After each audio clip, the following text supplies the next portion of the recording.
Tales Under the Oak, The Toad Folk 2, The Festival. Every year, exactly in the middle of autumn, the toads from all over the kingdom would gather in the southern part of the woodlands on the border with the royal marshes to celebrate the long-awaited holiday, simply called the Mid-Autumn Festival, or the Festival of the Full Autumn Moon. Initially on this day, the locals from the capital humbly celebrated the birth of King Grog the Wise, the glorious ruler of the Toad Kingdom. The event was celebrated at the castle gates with 3 blows on the royal trumpet, followed by a dull, croaking, "Eternal memory to the glorious king, the herald of change." After that, everyone would slowly return to their business. Over time, the folk from nearby towns and villages adopted the tradition, transformed it, and eventually turned it into a big celebration, embracing the last warm days of the year. Toads, a peace-loving and cold-blooded folk, rarely held noisy parties. All important dates were celebrated modestly in the family circle. However, the Mid-Autumn Festival became an exception, and every year the toad folk tried to outdo themselves. The holiday became larger, louder, and more cheerful. So it was on the Jubilee's 200th time, when the woodland town of Frogling at the crossroads of the main road leading to the royal marshes was drowning in music, toad ale, and the laughter of little toads until the scarlet sunset, and after that the most interesting part of the festival began. According to tradition, the toads staged bizarre dances, lit huge fires and jumped over them with loud croaking, burning their beards and robes. After the wild dancing, the elder toads ate special mushrooms with herbs and told stories and fairy tales to the younger generation in the Cave of Legends. The festival ended with the launch of amazing kites with multicolored lanterns in the shape of lizards, toads, slugs, and dragonflies. It is no wonder that after the celebration, every little toad in the kingdom talked about the Mid-Autumn Festival for months and looked forward to the next year. The huge orange disk of the sun had already disappeared behind the dark green canvas of the forest, and among the dancing shadows on the ancient trunks showed up a large mossy hill with a black passage into the Cave of Legends. Next to it, on a stump, sat an elderly toad in an emerald felt cap, watching the dancing around the fire with delight. Finally, the toad straightened up, shook the ashes from his grey beard and cape embroidered with silk patterns, and struck hard with an oak stick on a massive copper bell at the end of his staff. "Listen here, Toad and Bogling. The hour of tales has come to Frogling. Wrap your cloak and go ahead. Among the legends now you tread." The old toad cleared his throat after these words, and loudly added, "Krog the storyteller is eagerly awaiting the inhabitants and guests of Frogling in the Cave of Legends." Inside, the cave was illuminated by a shimmering turquoise light emanating from the mushrooms on long stalks sticking out of the grey stone. It was humid, and translucent steam rose around the silhouette of the storyteller. Thin streams of water, flowing from cracks in the walls and running down a smooth gutter in the floor, merged into a soothing rustle. A wonderful background for listening to stories. All this made a great impression on the toads entering, especially the children, whose jaws were wide open. When everyone had settled into their places on the long stone steps, Krog struck his bell again, awakening a deep, hypnotic echo, and began his story. The Toads and the Giant Thistle. In a small fishing village on the western bank of the Lily River, there lived a little toad Drog and his sister Brocker. They were cheerful, curious children, and were constantly getting into all sorts of strange adventures. So it happened this time as well, when they were helping their parents untangle the fishing nets on the shore by the evening, while the adults were preparing dinner in their rickety mushroom hut. From behind the river island, a stranger toad in a small lily-pad boat swam up to them.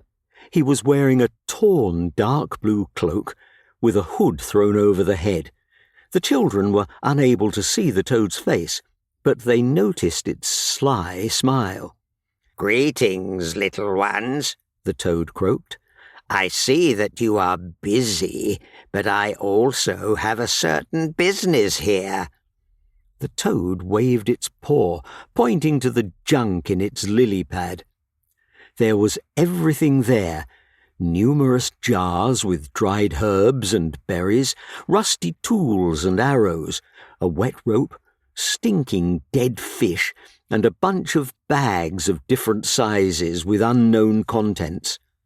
After carefully looking around, the stranger leaned forward and said, "I see you are smart little toads, and will not miss the chance to get something extremely rare. I would not give this to anyone just like that, but I have not eaten for so long that I will soon fall off the boat into the water.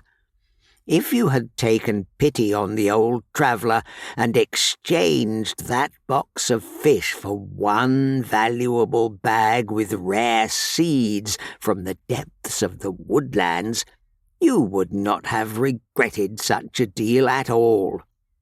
Drog's eyes lit up, and he nodded quickly.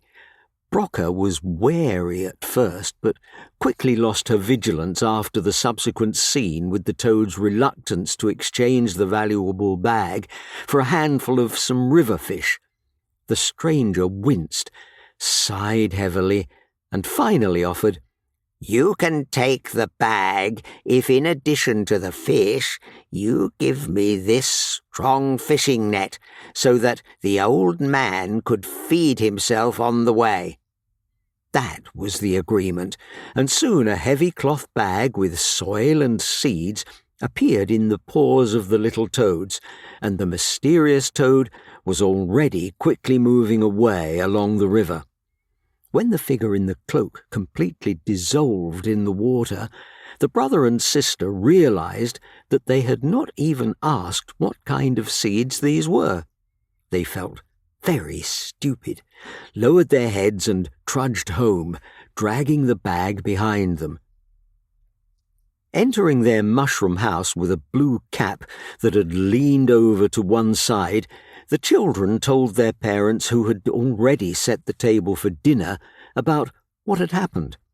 The father loved his little toads, but he had a quick temper. He got very angry and, throwing a plate of fish on the table, said sharply, "Maybe you should invite him to our home next time and cook him a delicious dinner. We gave such a good net to a stranger, and all the fish we caught. Tomorrow we will have to go to the market empty-handed. How will we live for the rest of the week?" Drog began to cry, and Brocker began to defend herself and her brother. "But what if these really are rare seeds of some useful plant? If so, we could sell them to the alchemist who comes to the market from the capital. He probably understands such things."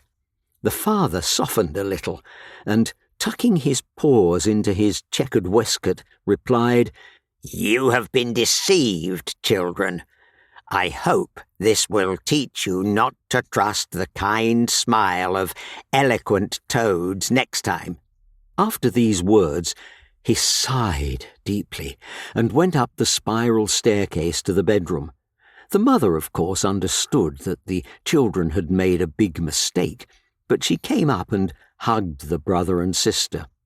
"There is nothing to be done now, my dears," she said. "Be more careful in the future. Throw away the soil with the seeds behind the fence by the trees, and give me the bag. It will come in handy for the farm." Brocker and Drog went out into the fresh air. It was already dark, and the stars were scattered across the black sky above the river.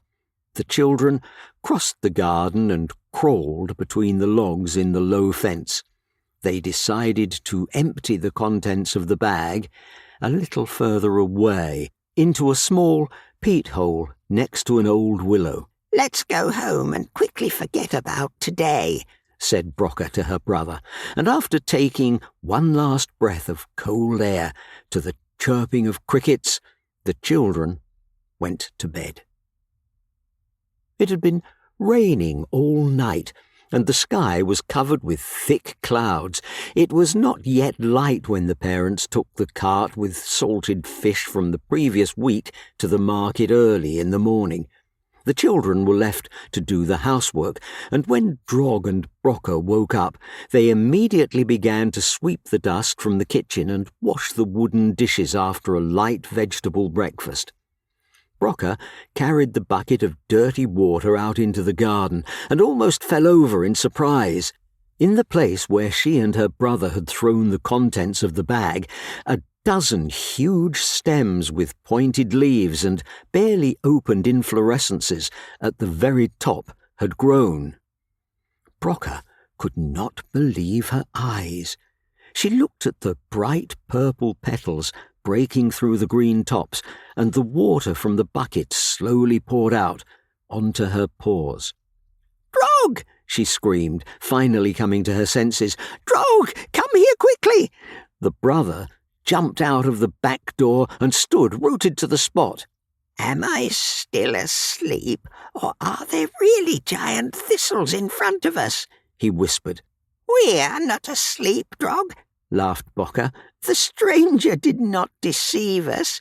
Do you understand?" All this did not fit into their heads, and while they laughed loudly and spread their paws with cries, marvelling at this miracle of nature, the villagers began to gather around. Some silently and even with fear looked from afar. Others, like the brother and sister, were shouting in delight. The news of the giant thistles that appeared out of nowhere spread around the area so quickly that an hour later the parents returned home with company. They were followed by a young toad with shining eyes, dressed in an unusual knitted cape with an embroidered mustard-coloured tower. Before the parents could somehow express their surprise, after pulling off their hats, the companion said loudly and politely, "Good morning to you. I am Albog, the royal alchemist." Then the father of the family came to his senses and asked uncertainly, "What is this fuss about? Why are you all crowded around our house?" "You tell us that," echoed from the crowd. "Indeed," agreed Albog. "What is this extremely rare plant doing next to your house?" Everyone hesitated for a moment. "And what is your interest?" Brocker suddenly intervened from behind the fence, resting her paws on her hips.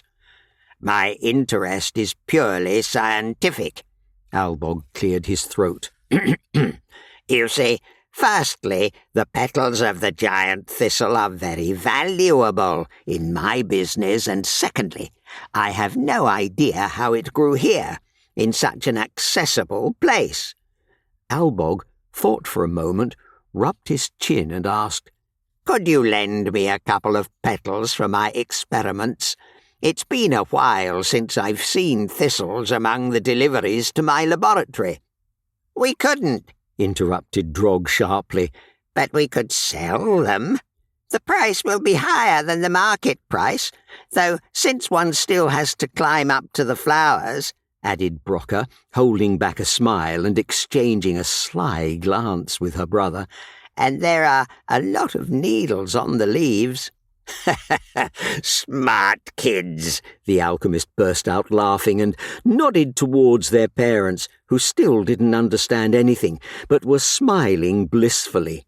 We'll discuss the details in your hut, over a mug of ale. Would you mind taking us inside? No one ever learned the details of the conversation in the mushroom hut, but Grog and Brocker's family had noticeably improved their situation. Once a week, a messenger would come to them, pick up a carefully prepared bunch of thistle petals, and take them to the royal castle. Father and mother no longer fished and spent most of their time knitting, carving wood and taking long walks along the river. And when Brocker and Grog grew up, the family's savings were enough to send them to study in the royal marshes. Grog found his place in the School of Spear and Bow, and Brocker decided to apply her intelligence to perseverance to the Royal Mage Academy. Did the stranger in the lily-pad boat know that he gave the children rare and very valuable seeds? It is unlikely, but he certainly played a key role in the further fate of the little toads. Boring tales, shouted one small impudent toad from a stone bench. We want scary ones. Grog, the storyteller, cast a sharp glance at the listeners. Well then, listen to this one, he boomed, wrapping himself tighter in his cloak. The Toad and the Armoured Slug. It was a long time ago on one gloomy autumn day. From behind the wet juniper bushes appeared a large slughead, which slowly turned left and right, obviously searching for a way. The slug crawled out entirely, and it turned out that it was dressed in shiny plate armour, skillfully fastened with soft leather.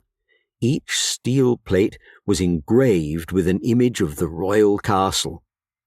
On the broad back of the slug sat a stern-looking toad in a light leather breastplate, and with a long spear in its paw. A wonderful day to get lost, muttered the toad, sniffling its cold nose.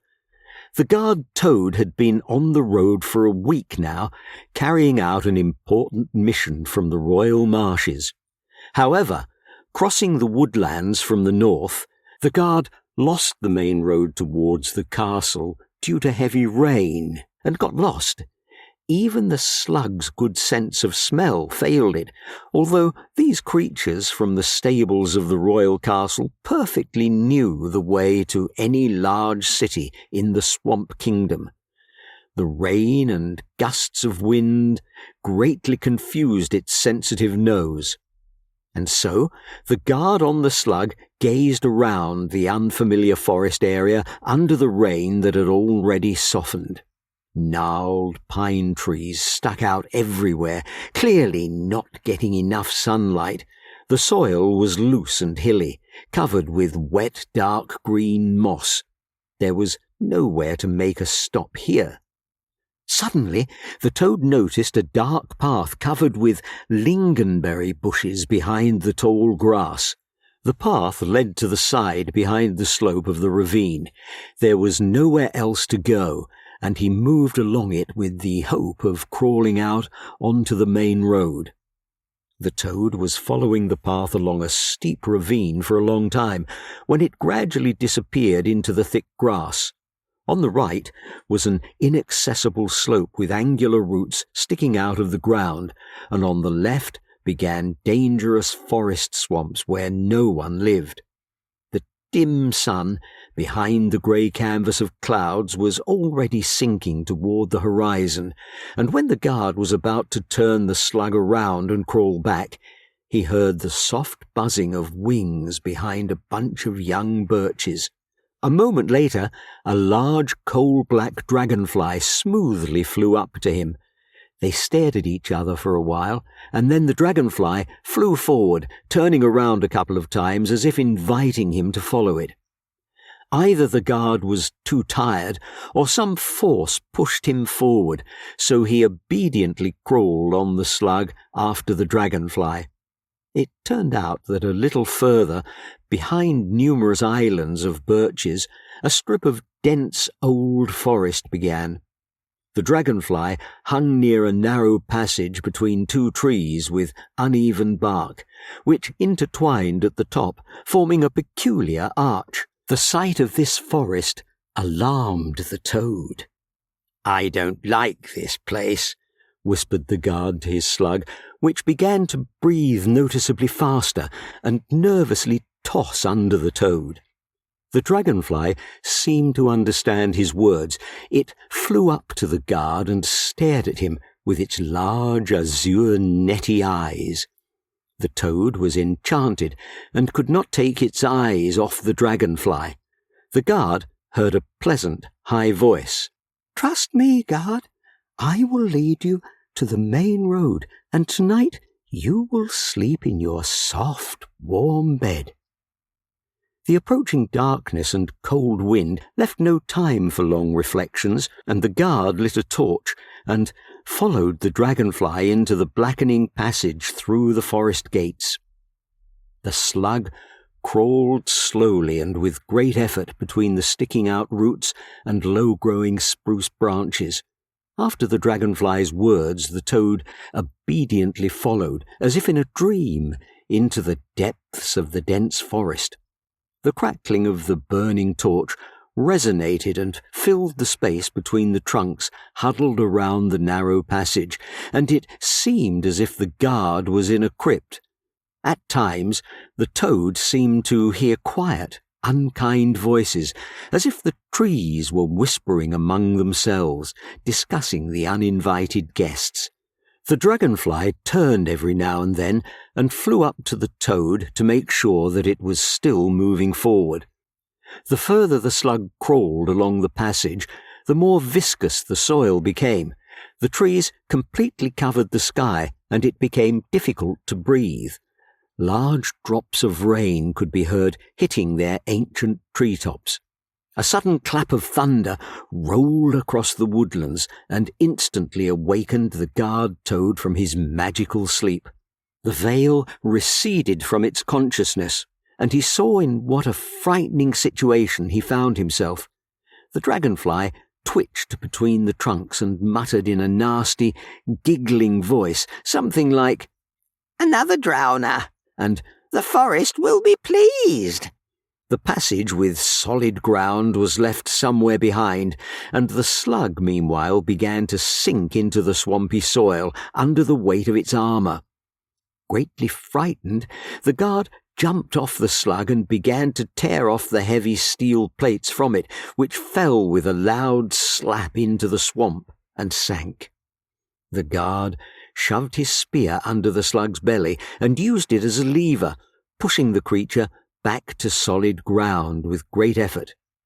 Then he grabbed a torch with an orange flame, raised it high above his head, and shouted, "Go away, evil spirit of the forest! I see your essence!" At that moment, the dragonfly let out a terrible cry that echoed loudly through the old forest, turning into a black cloud and disappeared into the swamp thicket. The guard managed to get out of the terrible place along a narrow path, and by morning he and his faithful slug reached the royal marshes. He didn't want to sleep, much less be alone after such a nightmare, and he headed to the nearest tavern by the northern gate to drink a mug of toad ale, wash it all down with fried bread, and pour out his soul to the local drunks. No one believed his story, but the guard didn't care. He needed company and a piece of bread in his belly. As he finished the last sip of tart ale with a grassy taste, he remembered with a smile how his mother told him a legend about an evil spirit of the forest at night. This spirit could not show itself to toads and other inhabitants of the woodlands, and therefore appeared to everyone in the form of animals, birds, and insects. Those who believed it disappeared without a trace. When its true form was exposed, the spirit lost its strength and could not command someone else's will. That's how an ordinary bedtime story saved the guard toad from death in the old forest. After this tale, the mood in the Cave of Legends noticeably changed. The elder toads whispered to each other, and the young ones thoughtfully looked at the damp walls in the mystical light. "We want the legend about Ungolokk, Krog," said one old toad, who had already witnessed about 80 festivals with listening to tales in the cave. "Yes, yes," supported the other toads. "Very well. The word of the folk is law," answered Krog, and poured some pollen from a leather bag into the flowing stream. The water hissed, and a thick cloud of smoke rose into the air, and after a moment the mushrooms, emitting turquoise light, suddenly glowed dark red, making the shadows in the cave even blacker and deeper, and the attention of the listeners sharper. Ungolokk's Gift. Long ago, when the swamps were wild and toads could not speak, life was in full swing in a small pond under the mountains to the north. Dragonflies and midges scurried about in the cool air among the cattails. Crickets sang in the bushes under the willows, and the tails and heads of fish appeared on the surface of the water every now and then, and on the widest lily pad sat an old blind toad. She was no different from other toads of that era, except for her blindness and the enormous patience that had developed over a long, sightless life. It so happened that the pond in which she lived was at the foot of a high, dark mountain, with a gorge splitting it in half. An obvious name was later given to this gorge, the Gorge of the Amphibian Gods, because it was from there that Ungolokk once emerged, giving the toads speech and art as its great gift. And the very first words spoken by the toad folk flew out of the mouth of that blind old toad. No one knows exactly what Ungolokk saw in her, and why he decided to give her knowledge. But most likely the god of amphibians was satisfied that she could not see him, as he never wished to be seen by anyone. And so Ungolokk left his ancient refuge in the mountains, summoned the old toad, and she followed him. He showed her the northern forests, the endless mountain ranges from which a fast river burst forth, falling onto the sharp black stones. He taught her to navigate the lily pad, showed her the impassable swamps. They walked around all the woodlands and plunged into the lush nature of the swamps in the south. Day and night they were on the road and talked about the past, present, and future, about simple trifles and about divine influence, about crafts and about art. Although the toad was old, Ungolokk's magic was stronger. Everything she saw and heard rejuvenated her and strengthened her spirit.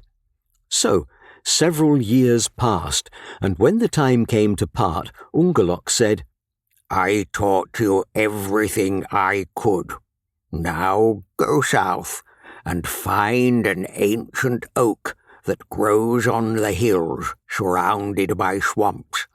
Gather your folk there and pass on your knowledge to them." The old toad was saddened by separation from her teacher, but she did as he asked. The toad wandered far from her home for a long time, until she finally found those lands and a huge old oak tree which stood alone on the flat top of a huge hill, wrapped in soft moss. Its massive roots loosened the soil and made many passages in it. The cold weather was approaching, and in order not to freeze, the toad decided to find a temporary shelter among the roots of an ancient tree. So the winter passed, then a whole year. Time passed quickly, and the toad got used to its new home, digging a whole system of tunnels under the oak. She still remembered Ungolokk's words, but did not understand what she needed to do. And so one day, when the winter ice melted and began to flow from the hills into the spring streams, the old toad crawled out of her shelter and sang a song about how she admired the lands she had seen during her long life. Birds began to flock to the toad's singing. Snakes crawled up, and in the end, at least 100 of her own folk gathered near the oak, listening attentively to the song and trying to understand its meaning. The toads began to come to the oak every day, passing on the news of the powerful witch toad living under the old tree, and the old toad kept singing about and telling what she had seen and what she was thinking. So many years passed until the toad completely lost its strength. It crawled out of the roots less and less often, and one day she remained underground forever. And the attentive listeners, during all the time spent with the wise mentor, became smarter and learned to talk themselves. With the ability to talk came work and art, as well as magic, which flourished and transformed for centuries. The first intelligent toads eventually created the most beautiful thing they were capable of, the Toad Kingdom. They built a magnificent castle around the ancient oak and chose a leader among the wisest of the toads, laying the foundation for prosperity in the toad lands. And the oak tree still stands in the royal garden, striking everyone with its grandeur, from simple passing traders to newborn queens and kings. Everyone listened to Krog with open mouths, and the end of the legend was accompanied by loud jubilation. "Thank you, thank you!" Krog bowed with a wide smile. "And now, everyone, quickly outside. They are already waiting for us to launch the kites." With cheerful cries, the toads rushed to the exit of the cave. In front of everyone, of course, ran the little ones, who were met by a kaleidoscope of heavenly lights. Orange, purple, and green kites twisted in a dance and shimmered under the starry sky. Loud music, clapping and croaking, filled the entire space, and everyone really wanted this festival to never end. The end.